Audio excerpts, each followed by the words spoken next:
north eastern state सिंगदा हदक नौना सेंदोखरबा citizenship act चतबा यारोय हाइना main pack की फिरे अदो अमुक हेना सेसिलहले रिएफाम तौरे मियाम अमुतंग मोटिबियो अनिसुबवारे आसाम त्रिपुरा अमदि अवाम मोक स्टेट सिंगदा नौना सेंदोखरबा सिटीजनशिप एक्ट की मायोक्ता खोंजंग चंगचिलिबा खोंजंग लोय सिंगदा मियोन मिनै मिशी मिना गया थोहलिबा से मेन पेक ने याम गन्ना यारिंगदबा खोंदोकली हाइबदि स्ट्रांगली कंडेम तवी सिदा मियाम बि मोल अहम सुबवारे नेफिपना एमेंडेड सिटीजनशिप एक्ट असिगी मायोक्ता चंगचिलिबा अवाम mock पुंबगी ओइबा खोंजंग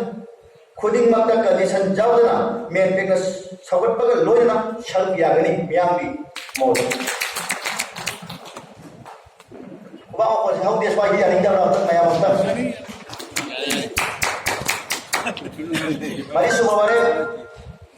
north eastern state सिंगदा मरुओइना Assam अमदि त्रिपुरादा नौना एमेंड तौरबा सिटीजनशिप एक्ट असिगी मायोक्ता अकन खोंजंग कया चंगचिलिबा असिदा मरम ओइदुना मणिपुरदा ILP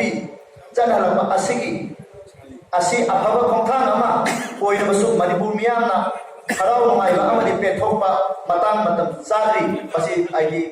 हराव थोक्री हाइना वारि लौजबा असि मियामगी स्वाइदा मोड अमुत मगासु बहरे नॉर्थ ईस्टर्न मियामना नौना amend तौरबा citizenship act असिगी मायोक्ता चंगचिलिबा खोंजंग असिदा सौगतुना solidarity पुतुना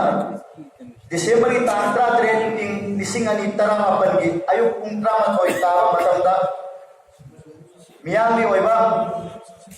Pontes हाइबि वकत मिफम फम्बा हाइना यादरे लोइना मशीना मरम ओइदुना मणिपुर मियामना नॉर्थ ईस्टर्न दा के काई सिटीजनशिप एक्ट की मायोक्ता चंगचिलिबा खोंजंग असिगी वरोइसिल अमा पुरक्ति फावबा ILPS मणिपुर चलरे हाइना सेलिब्रेशन तौदबा हाइना सुवरे तौजरे मसिदा मियामी मोय